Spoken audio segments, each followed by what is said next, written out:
Former Junior Springbok Women's head coach Laurian Johannes-Haupt has joined SA Rugby in a full-time capacity now as Springbok Women's assistant coach, becoming the first full-time female rugby coach involved with a national team in the organization's ranks. And she's back with us on Sports Live, joining us via Zoom to tell us more about that and women's rugby. Let's see if we can see the coach. There she is, looking lovely in pink. Good evening, coach. Thank you for joining us tonight on Sports Live. Good evening. Thank you so much for having me again. Congratulations on this appointment just for you. You're a player. Do you feel like you've come full circle now, or what does it mean to you, coach? I think this is just a massive opportunity. I'm just really grateful that I get to do what I love, and now I get to do what I love full time. It just speaks full circle, and I'm going to represent South Africa as a coach at the World Cup in England, where I played my World Cup as well. So it's quite cool. That's why I say you're coming full circle. But what about your other profession now as a teacher, coach? What happens now? Oh, unfortunately, I had to leave the classroom full time, but I have such a lot of love for education. And the joys of being a coach is education doesn't stop. Just married each other, basically. So now I just do it in a different capacity on the field, almost like a classroom setup sometimes, but it's learning, it's always evolving, it's always wanting to be better and getting better. And so it's doing what I love completely now, eh? Yeah. And does this appointment just show the strides that the country and SA Rugby has made when it comes to women's rugby? I absolutely believe so, because if people get to see that there's opportunities, then more people can aspire to do this. I'm just blessed that I was given the opportunity to do this, and now the girl child can see it is possible. You can do whatever you set your mind to do, whether it's rugby or any sport in general. If you really want to achieve it or you want to be involved in it, and then just go full steam ahead and just do your best. Yeah. Talking about doing your best, before we look ahead to what we can expect that this year, how do you look back at 2024 for the national team? I think in 2024 we did really well. We've stepped our game up. We had a good WXV competition, and now our preparation for the World Cup going forward can just be enhanced. The girls are positive. We have been having good alignment camps. So looking ahead, we're in good stride to do really well at this World Cup, and that's the goal. The goal is to make South Africa proud at this World Cup. And what kind of preparations then will be needed? I'm sure you're lining up matches against the top teams as the coaching staff to lead you to this World Cup in England this year. Absolutely. So we have a European tour that will be starting in April, and we'll play a game-like scenario type of thing against France. We'll also play against England under 20 and then Spain again. And then when we come back in May, we'll have Africa Cup tournament again. So we definitely try to get as many test matches as we can to prepare well for the World Cup. Thereafter, we'll also play Canada in 2 test matches in South Africa, which is quite exciting as well.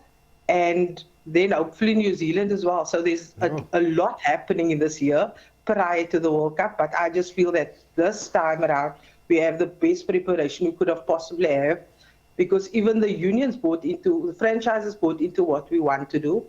That's why the girls are currently playing rugby now, and that's exciting too. Yeah. And on that note, we've seen some of them also go overseas to go ply their trade, which has been exciting. Would you encourage more of that, or would you like to see more of our girls just going out of the country and playing there, especially with such a big year ahead?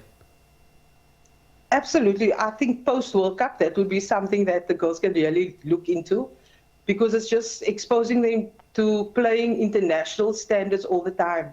And that's what you ultimately want them. You want them to be competing with the best consistently. And in that way, they'll give their best on the field for their country all the time. So yes, in the future, I'd love them to go abroad and just ply their trades there and just become holistic, developed players. And our Women's Premier League is currently underway, like I said, and we see some exciting rugby as well. And then talking about that, you've mentioned 2024 was a very good year. You've got a World Cup that you're going back to England. Do the expectations change now? The more the team does well, do you now set your targets differently maybe for this World Cup, getting out of the pool, or what would be the targets?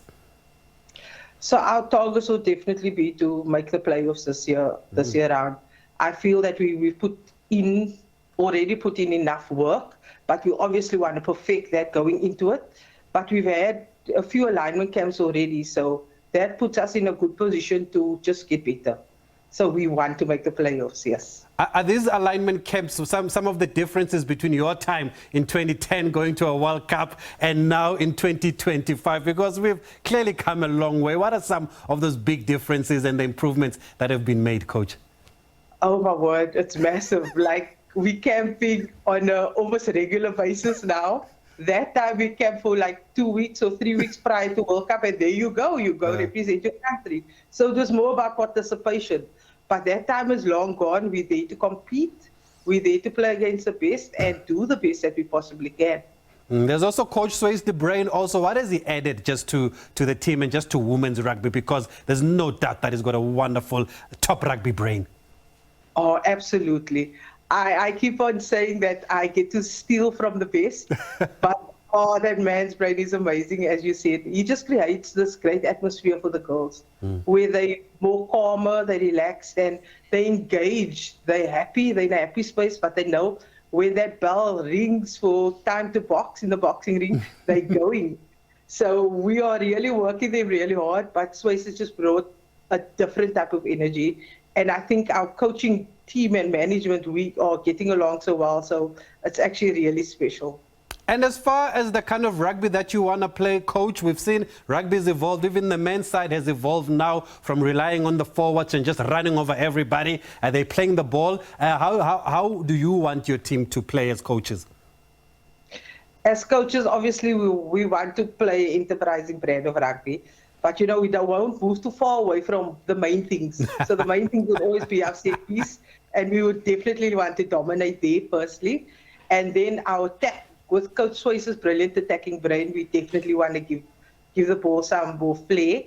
And then we have Coach Bafana that works with the defense. We also want to have a proper defensive game in play, and not forgetting, the forwards are going to obviously make everything soft in front so the backs can shine. Good ball. Okay, let the main thing remain the main thing. I think I've heard that one before. But thank you, Coach, once again for joining us. Congratulations on this this appointment that is breaking barriers. You've been a true pioneer of the sport from your playing days, and I'm glad that it is coming together now at this time and it's coming to fruition. Good luck at the World Cup, but I'm sure we'll catch up again before that.